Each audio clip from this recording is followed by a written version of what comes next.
Hi guys, welcome back to It's a Sweet and Savory Life. Today we are making a Skillet Baked Orzo dish. So if you're interested to see how we make this Skillet Baked Orzo dish, keep on watching.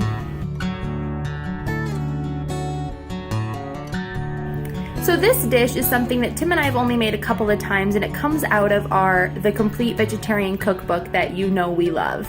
And it's something that the first time we made it, we didn't quite make it right, but we learned, and now it's become something that we get very excited about whenever it's on the menu. So tonight I figured I'd take you through it because I am making this for a work family dinner tomorrow, and I thought I'd bring you guys along. So this is the recipe here. You'll see Skillet Baked Orzo, and this serves 4. There are a few ingredients. Oh, nothing crazy. I don't know why I won't focus. There we go.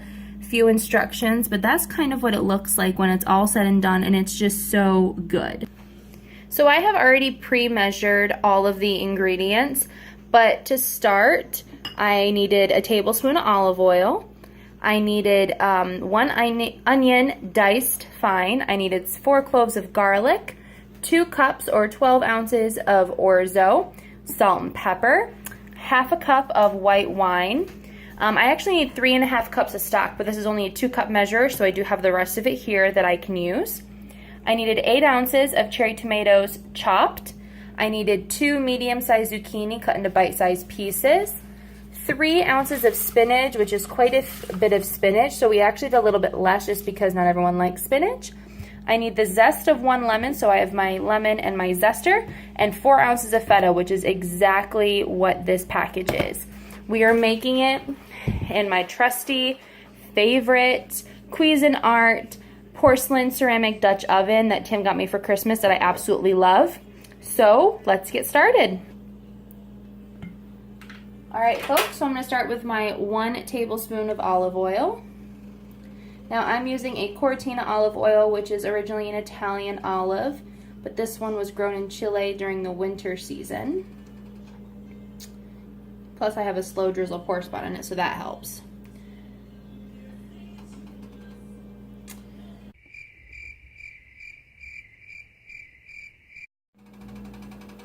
All right, so I have my oil in there. It's nice and hot. We're gonna get that onion. Again with the sizzle.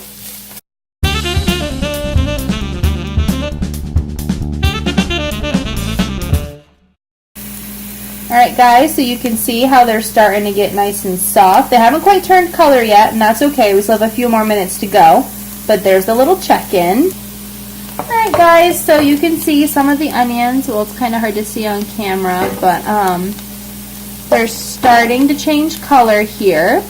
So the next step is to add all of the garlic, and it's about 4 cloves worth.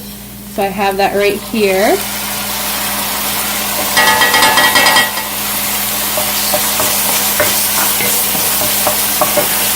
Lots of yummy, yummy garlic. Can't go wrong with garlic. Oh, and you smell it? It smells amazing.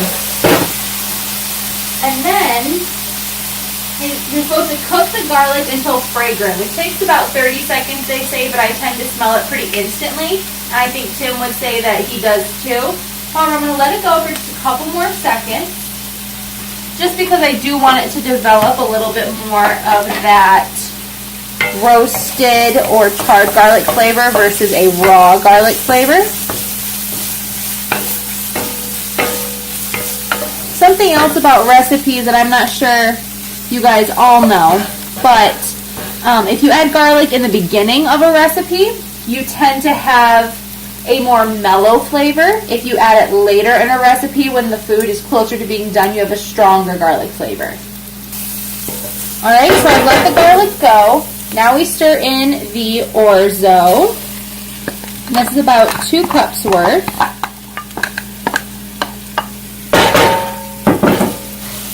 So now we want to just kind of get this coated in the onions, the garlic, the oil.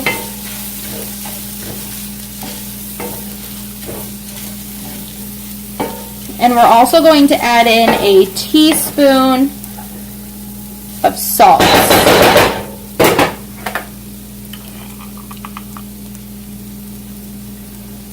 Now, orzo is a small pasta. It looks an awful lot like rice grain, but it is a pasta, so it definitely needs to be seasoned very well. So that way you have nice flavor in the end. So we're going to cook this for about 4 minutes, and we want to just get it nice and warm, almost toasted if you will, because again it develops that little more of a nutty flavor, which is something that you want. Also, you want to gently disperse that salt kind of all over.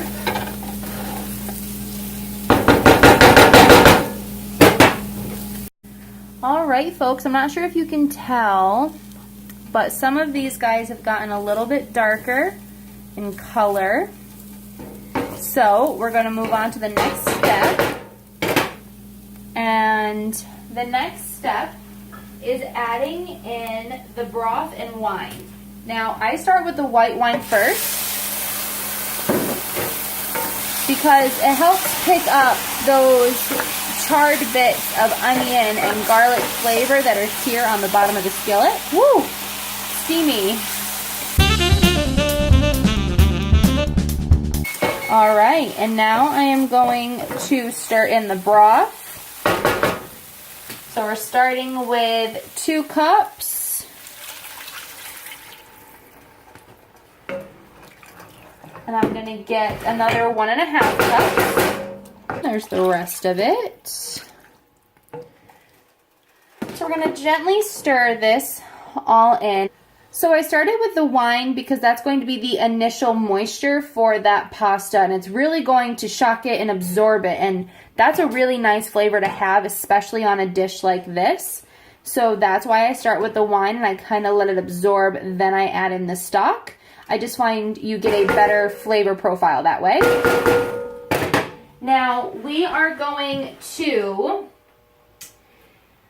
bring this to a simmer, and we're going to cook it until the orzo is al dente, or to the teeth is what that's called, which should take about 10 to 12 minutes. So you want that orzo pasta to be underdone. That way it will finish cooking in the oven and will not become overcooked. Alright guys, as you can see, we're starting to come to a simmer. Very exciting. I'm going to pop the lid back on it though. And we'll check in when it's almost done.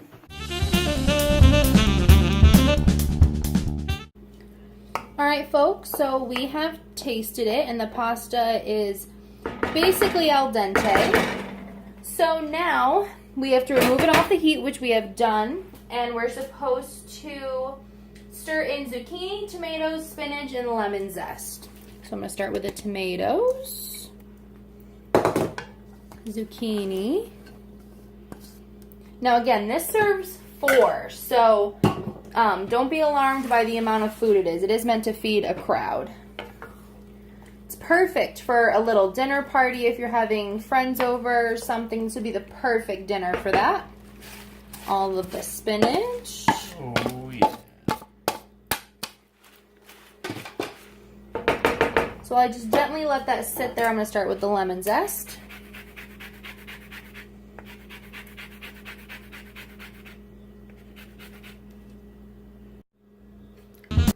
Alright guys, so I've added the zest of the lemon, which you can see kind of all around the pan. And now I'm just going to gently kind of stir it up. You'll notice that the spinach will wilt a little bit from the heat of the orzo, and that's exactly what you want. Now, I should mention that I do have my oven preheated to 400 degrees.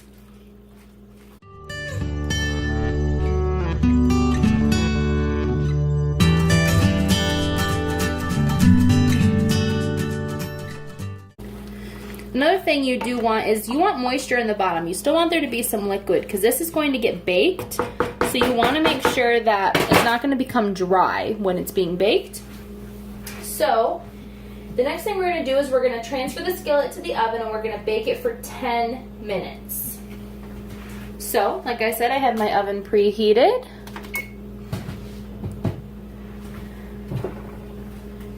And you know what? This is one thing I do like to do is take one little taste of the orzo and see if it needs any more salt.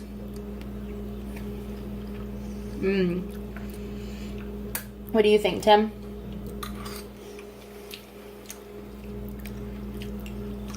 I think it's perfect. I personally think it needs a little bit more salt, but one thing to remember is that you're gonna put feta cheese on top of this, and feta adds salt. So there it is. So we're gonna set the timer and we're gonna let it bake for, like I said, about 10 minutes.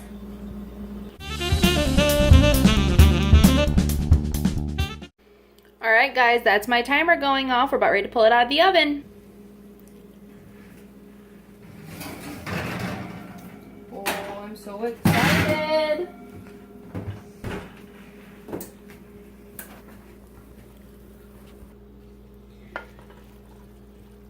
I wish you guys could smell it. Oh, it smells so good. That lemon is starting to come through really nicely. It's just delicious. So now, what we're going to do is top it with 4 ounces of feta.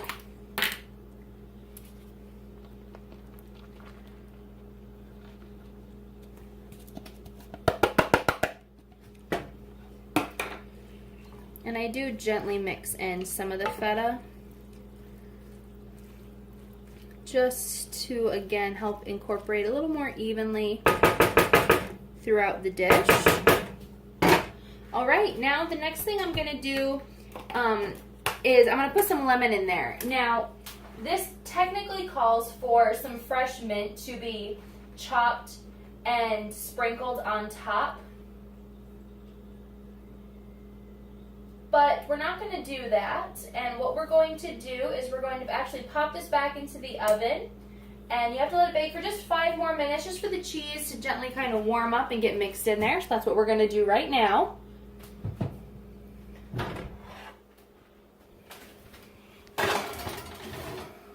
We're going to go for another 5 minutes.